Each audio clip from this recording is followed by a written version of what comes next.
উপসহকারী কৃষি কর্মকর্তা পদের জন্য যারা ভাইবা প্রস্তুতি নিচ্ছেন, এই ভিডিওটি আপনাদের জন্য খুবই গুরুত্বপূর্ণ। এই ভিডিওতে আমরা উপসহকারী কৃষি কর্মকর্তা স্পেশাল ভাইবা নোটের প্রথম রিয়াল ভাইবা এক্সপেরিয়েন্সটি আপনাদের সাথে শেয়ার করব। আশা করছি আসন্ন ভাইবা পরীক্ষায় আপনারা এই ভিডিও থেকে কমন পেয়ে যাবেন। যার ভাইবা নিয়ে আলোচনা করব তাকে ভাইবা বোর্ডে প্রায় 10 থেকে 12 মিনিট রেখেছিলেন। যেমনটি ছিল তার ভাইবা এক্সপিরিয়েন্স। অনুমতি চাইলাম, স্যার ভিতরে আসতে পারি? কোনো উত্তর নাই। আবার বললাম, স্যার ভিতরে আসতে পারি? এরপর চেয়ারম্যান স্যার বললেন, কামিন, আসো ভিতরে। চেয়ারম্যান স্যার বসতে বললেন। এরপর নাম জিজ্ঞেস করলেন, ঠিকানা জিজ্ঞেস করলেন, কতটুকু জমি আছে জানতে চাইলেন, বাবা কি করেন, আমি কি করি, এসব বিষয় জানতে চাইলেন। তো আমি স্বাভাবিকভাবে সব উত্তর দিলাম। এরপর চেয়ারম্যান স্যার জানতে চাইলেন, নাচতে পারো? তো আমি বললাম, স্যার কখনো নাচিনি। এরপর চেয়ারম্যান স্যার জিজ্ঞেস করলেন, এখন যদি মোবাইলে মিউজিক দিই তাহলে কি নাচবা? আমি বললাম, জি স্যার, অবশ্যই। চেয়ারম্যান স্যার বললেন, ঠিক আছে ওঠো। আমি মিউজিক দিই। উঠে দাঁড়িয়ে সাইডে যেতেই স্যার বসতে বললেন। বলল, আমি দেখতে চাচ্ছিলাম তোমার কনফিডেন্স আছে কিনা।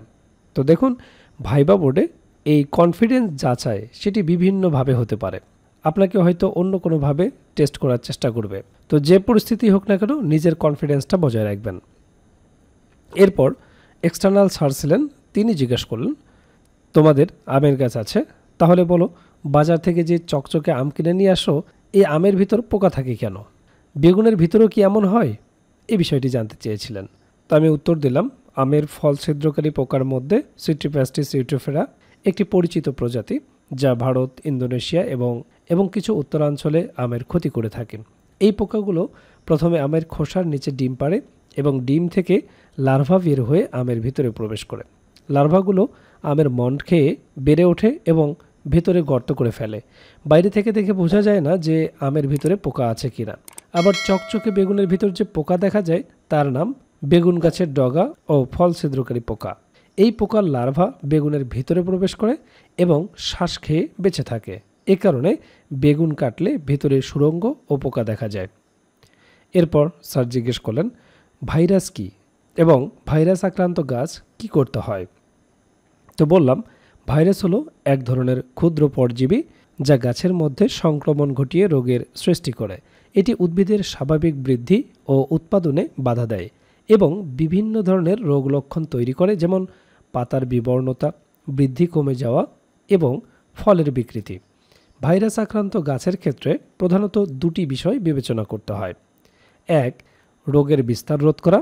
যেহেতু ভাইরাসের কোনো চিকিৎসা নেই, তাই আক্রান্ত গাছ থেকে সুস্থ গাছে রোগ ছড়ানো রোধ করাই প্রধান কাজ।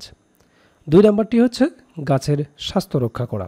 কিছু ক্ষেত্রে গাছের রোগ প্রতিরোধ ক্ষমতা বাড়িয়ে রোগের প্রকোপ কমানো যেতে পারে।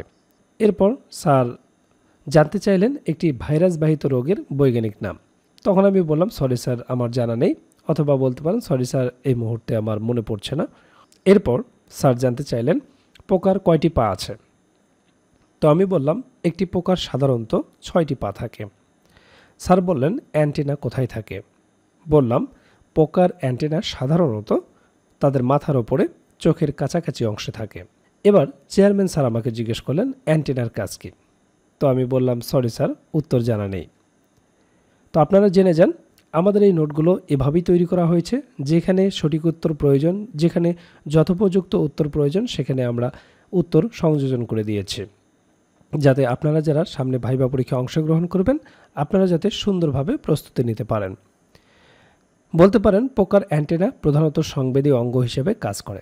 এটি পোকাকে ঘ্রাণ, স্পর্শ এবং কখনো কখনো শব্দ তরঙ্গ অনুভব করতে সাহায্য করে। এছাড়াও কিছু পোকা তাদের অ্যান্টেনা ব্যবহার করে পরিবেশের বস্তু শনাক্ত করতে এবং নেভিগেট করতে পারে।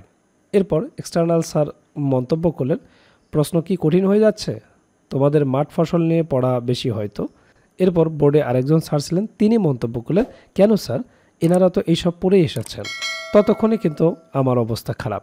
এরপর বোর্ডের প্রথম এক্সটার্নাল স্যার, তিনি বেশ কিছু উপকারী দিক নির্দেশনা দিয়েছিলেন উপসহকারী জবের।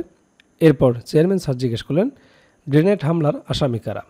তো আমি বললাম, তৎকালীন প্রধানমন্ত্রী খালেদা জিয়ার পুত্র তারেক জিয়া, 4 দলীয় জোট সরকারের সাবেক উপমন্ত্রী ও বিএনপি নেতা আব্দুস সালাম পিন্টু, হরকাতুল জিহাদ, প্রধান মুফতি হান্নান ও সাবেক স্বরাষ্ট্র প্রতিমন্ত্রী লুৎফুজ্জামান বাবর সহ 52 জনকে আসামি করা হয়।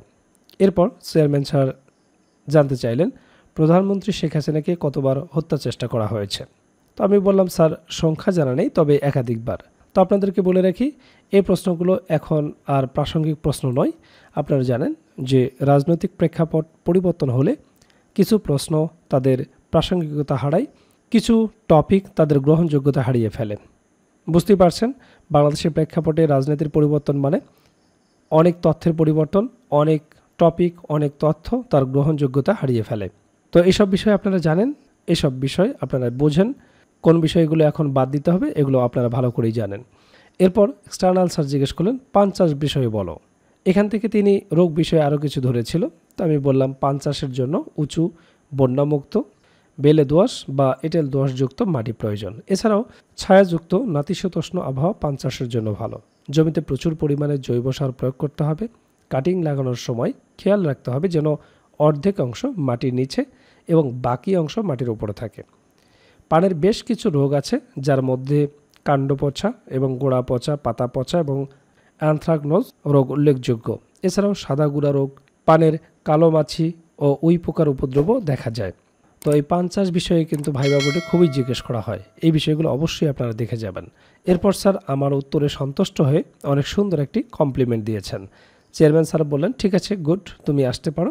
তো আমি আমার কাগজপত্র নিয়ে ধন্যবাদ দিয়ে সালাম দিয়ে চলে আসলাম।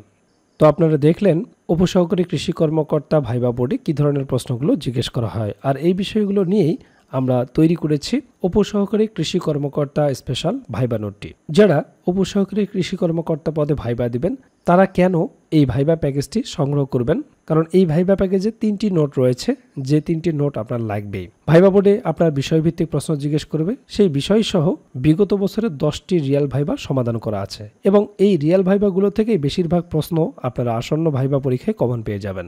সেই সাথে আপনাকে সাধারণ জ্ঞান অংশ থেকে কিছু প্রশ্ন জিজ্ঞেস করতেই পারেন। সেই সাধারণ জ্ঞানের উপর একটি অসাধারণ ভাইবা নোট থাকবে।